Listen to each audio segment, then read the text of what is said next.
Welcome back to Art in Question, the show that hurts to watch. Today, we're here with Jeff Chan, aka MMA Shredded. Point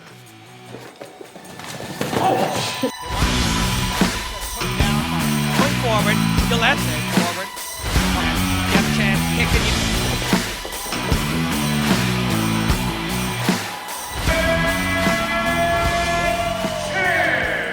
All right, round one, here we go. So what made you switch from accounting to law enforcement? I'm an accounting robber. I'm too dumb for accounting. Were you profiling while you were caught? I was. But I was only a cop for about 2 months until something crazy happened and I actually lost my job and was suspended. So I was accused of a crime I did not commit. Do you know what fentanyl is? Yeah.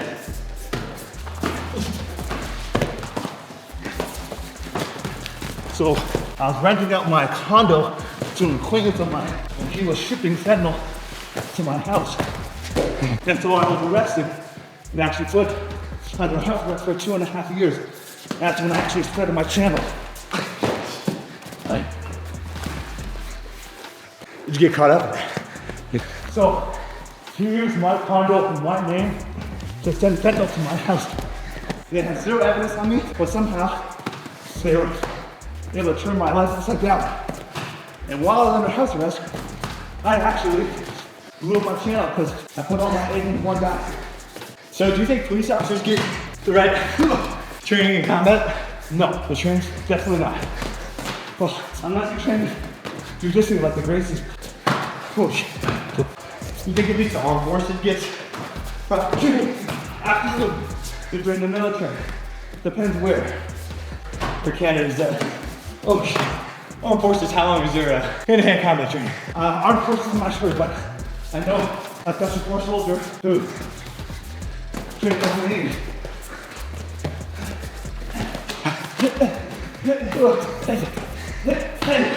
Why just move to Calgary? I have the freedom to be wherever I want. My wife lives in Calgary. The bounds are here. The house is affordable. Would you miss anything other than New York City? The money was good. There's a lot of people there. So I got a lot of private lessons. A lot of people came to visit me, and I just feel like people that say they're willing to send. How was it fighting for one? How did you get your first opportunity with them? They reached out to me because of my following. That's what I believe on this. Do you think one can ever catch up to the UFC? I don't think so because I heard they're gonna go bankrupt.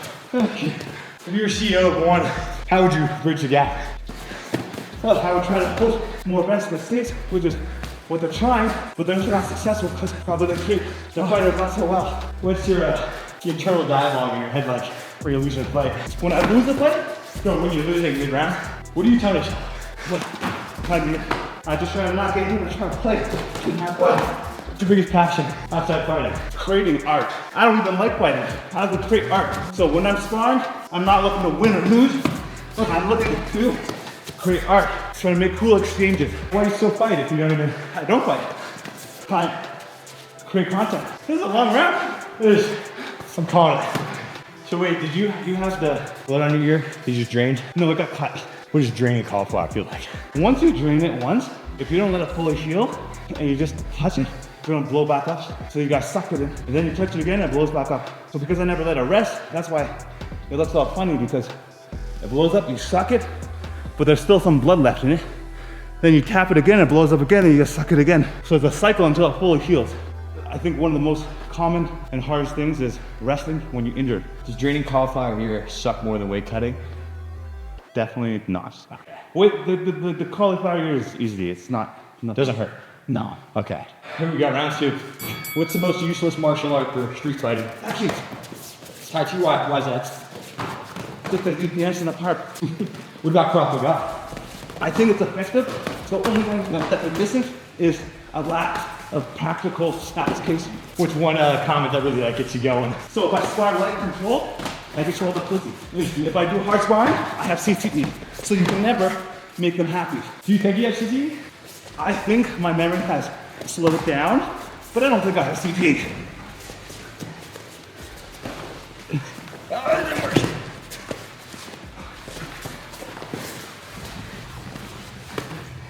My hands. He's fast, no.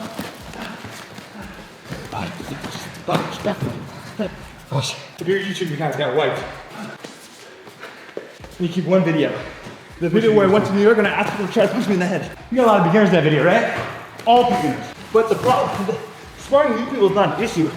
It's that when I make tutorials, I have to back it up with sparring footage.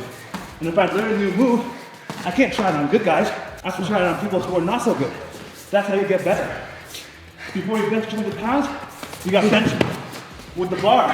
Has making your videos cost you anything in the cage, or is it only help? Only help. In terms of performance, or like from a career? I wouldn't say it helped at all in terms of performance, but it definitely helped me get my views and recognition. You ever want to make content outside fighting, but you're nervous you're handcuffed to your audience, you know? Zero interest. Why is that? I just like training martial arts, which is why. What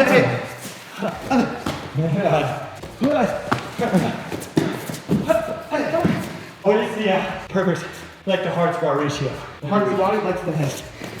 Look at there's difference from viciousness and intent and hitting hard. What about in training for a fight? How many times do you do hard sparring? Once or twice a week. Depends on the gym. At Trackstar, do it once a week. So, you worked with Coach Robbie, right? Yes. What makes him one of the best? Super technical. I like this 80% approach. Aiming for 80% intensity versus 100 all the time. That's where you start to take the training. I had a old school coach in the past. He got me so scared to join training because he pushed me so hard on the pad when I was gassed, ready to give up. He made me go 100 kicks each side, 100 knees each side. And the next training session, the next pad session, I was like, fuck this, I didn't show up. I'm jacked. Dude, holy shit. Sorry. How do I help cardio? You did great. How do you have cardio?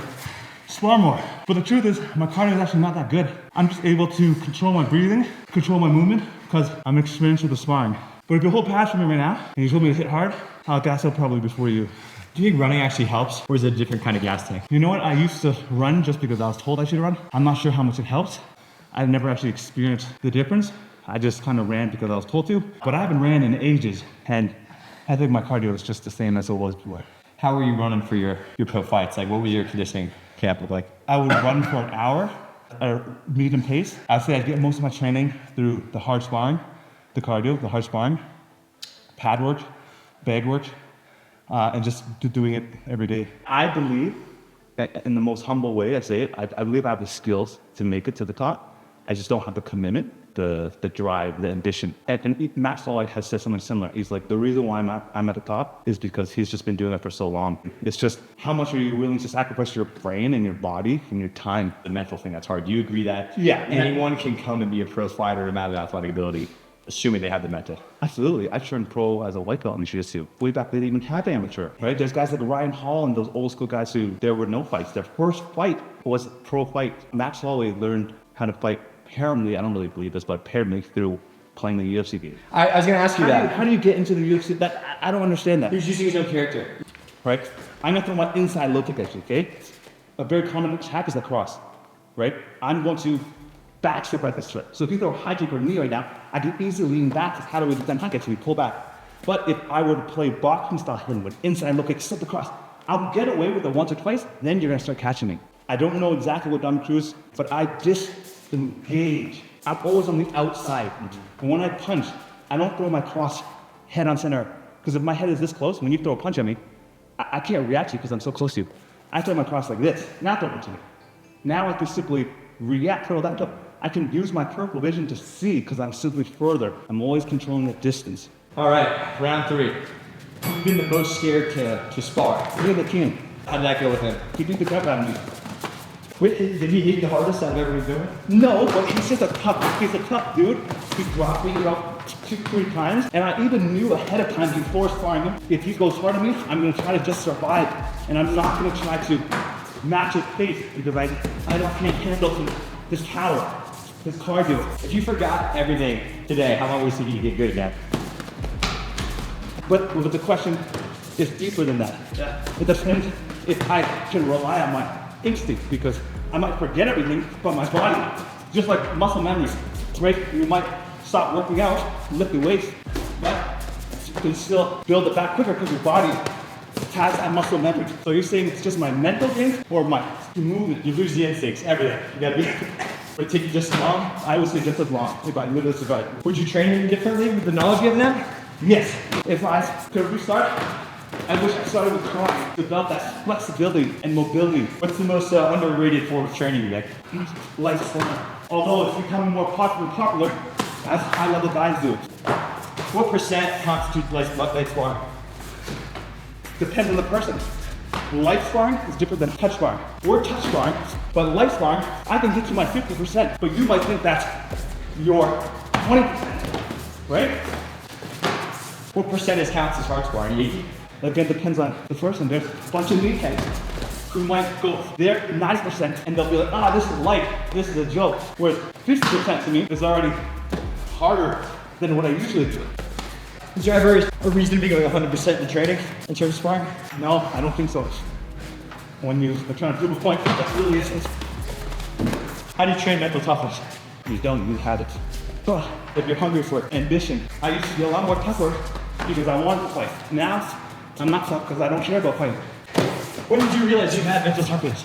When I could take a shot and keep going. If we had a Canada versus USA nationwide fist fight, who's winning? I think it's space. There's so many more people, so many more fighters. What if we did the top 100,000 people from each state? I still think it's space. Do you think Thailand has the hardest training culture? There's a more discipline, I think. Just do that. Do you think we can ever replicate a Thailand gym and bring one to North America? Absolutely. There's a lot of guys who bring the Thais to North America now. What's the best mental trick to convince yourself to bite down on mouth facing? When you go for a combo, you just gotta accept that it's combat sport and you gotta take risks. Every time you strike, no matter how safe or punch you throw, there's a chance that you get hit. You can decrease the chance of getting hit by keeping your distance, being long with your strike.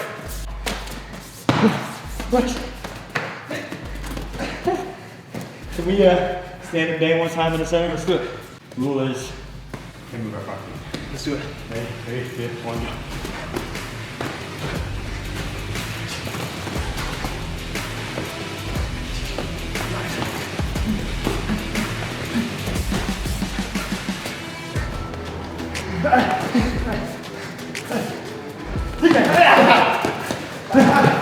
Nice shot. What technique would you give me to work on? What can you give me to go home? I think you were being overly nice, which I appreciate and respect, but you weren't committing with your strikes. And the thing about being long on the outside is you need to commit. So instead, so those, again, I could be wrong, but when you're punching, you're snapping by elbows, snap at lats. See how much longer here? I just know because you throw a cross and your punch would stop here. That I already know you're not trying to hit me. But if you want to hit me, I would have felt this. Like I've had enough punches thrown at me. I'm very confident with it sliding right across my face. Punch would stop here and I'm like, he's not even trying to hit me. And which is why I made the comment. With high level training, it's gotta be real, it's gotta be thrown. But if you can keep the control. So with the cross, yes, it's a much more committed punch. And it's scarier because you're, yeah, because the number rule is when you throw your cross, if your rear foot slides forward, you lose balance. But you see the highest level of guys overcommit because they have an X plan.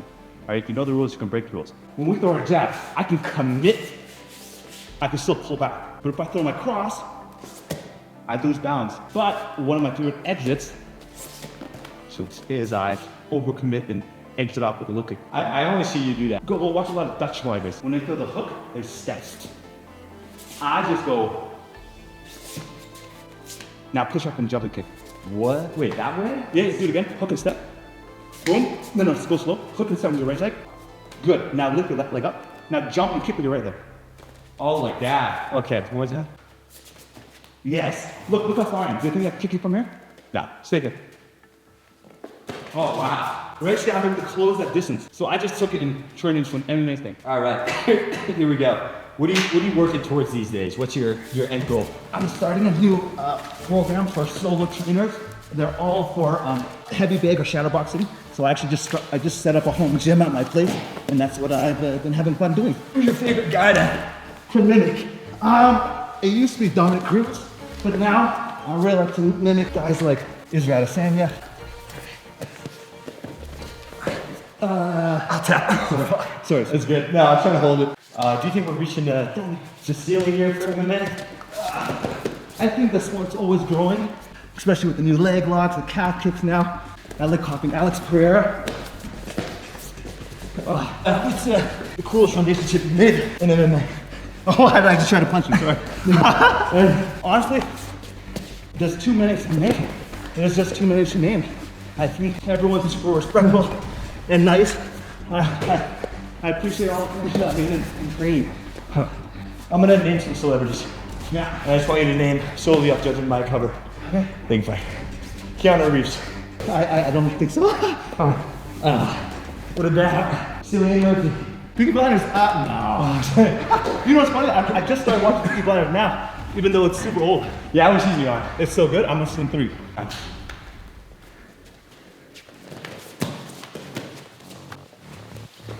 go.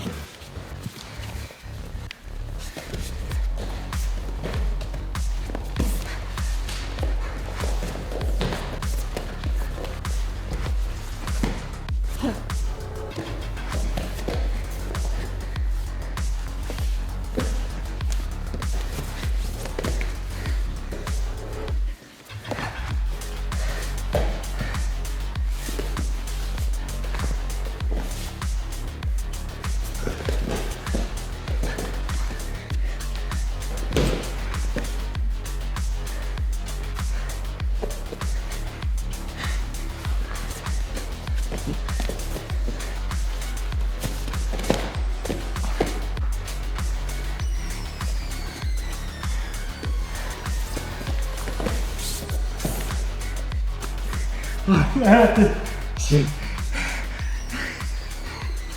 Oh, nice. Sorry, good job. Thank you, Jeff. Thank you. Now, Nick was calling you a pussy in the bathroom. Yeah, thank you, dude. That was really fun. Thanks, man. I appreciate the role. Of course.